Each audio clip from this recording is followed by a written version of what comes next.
Actually, my book is a look at the contemporary world, and it ranges from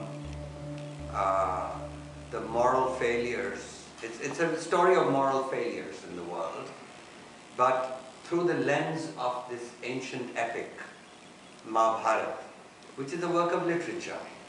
So as I tell the story of the Mahabharata, I stop the story and say, what does this mean to our world? And the word dharma is of particular interest, I think. Now, dharma can mean many things.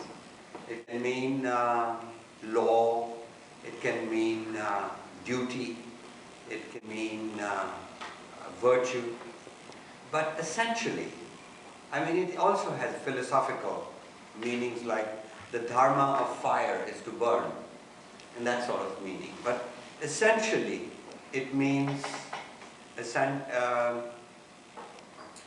doing the right thing. And let me give you an example of my strategy in this book, The Difficulty of Being Good. You know, the story of the Mahabharata, which is this ancient epic, it's a rivalry within a royal family for the throne between the children of two brothers. The good guys are called the Pandavas and the bad guys are called the Kauravas. But the good guys are hardworking, diligent, intelligent. They have the greatest warrior of the time on their side, Arjuna. They expand their territories. And so, like students of the Graduate School of Business at Stanford, they become very successful. And suddenly, they are the most powerful kingdom on the earth. And the eldest son is told, now you can have a ceremony consecrating you as emperor. So to do this ceremony come the kings and the nobles who they have subdued, who bring in huge tribute and wealth. Also invited is the elder brother on the other side, the bad guys. And when he sees the power of the Pandavas, he grows envious. And accompanying him is his uncle, Shakuni. And Shakuni says, my lord, you grow pale and sick. And he says, what man of metal will stand to see his neighbors prosper and himself decline? Now, in that sentence, he has captured the awful nature of envy. You know, you will sympathize when somebody feels jealous.